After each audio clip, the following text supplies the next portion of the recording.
Masyado! Sino itong singer-actress na secretly engaged na raw sa kanyang jowa?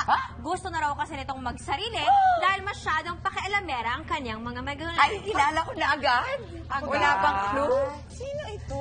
Agad-agad. Ito na naman ako. Parang kilala ko na rin. Bawat kilos niya kasi minomonitor. Ito pangalan na nanay niya. Charot.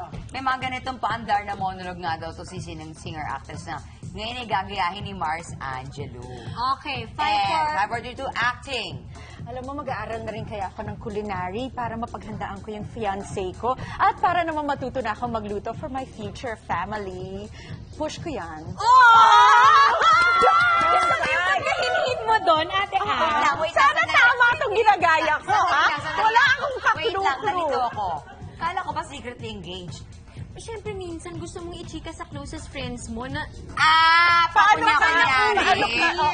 baka na-overhear. Fiancé mismo na word. Oo. Ay, nako. I know. Ano yan? Wait.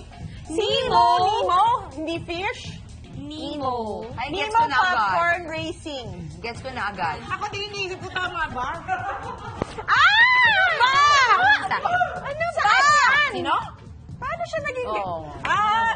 Oo. Ay! Well, hindi ko alam. Dapat lang. Dapat lang. Go ahead. Kung totoo yung chismis na yan, for the first time, umuha ako sa isang blind item. Do it.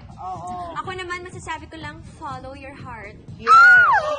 O hindi may quote din ako niretweet nung isang araw lang na sabi daw ni Alessandro De Rossi noon ay, follow your heart, but most importantly, follow your parents.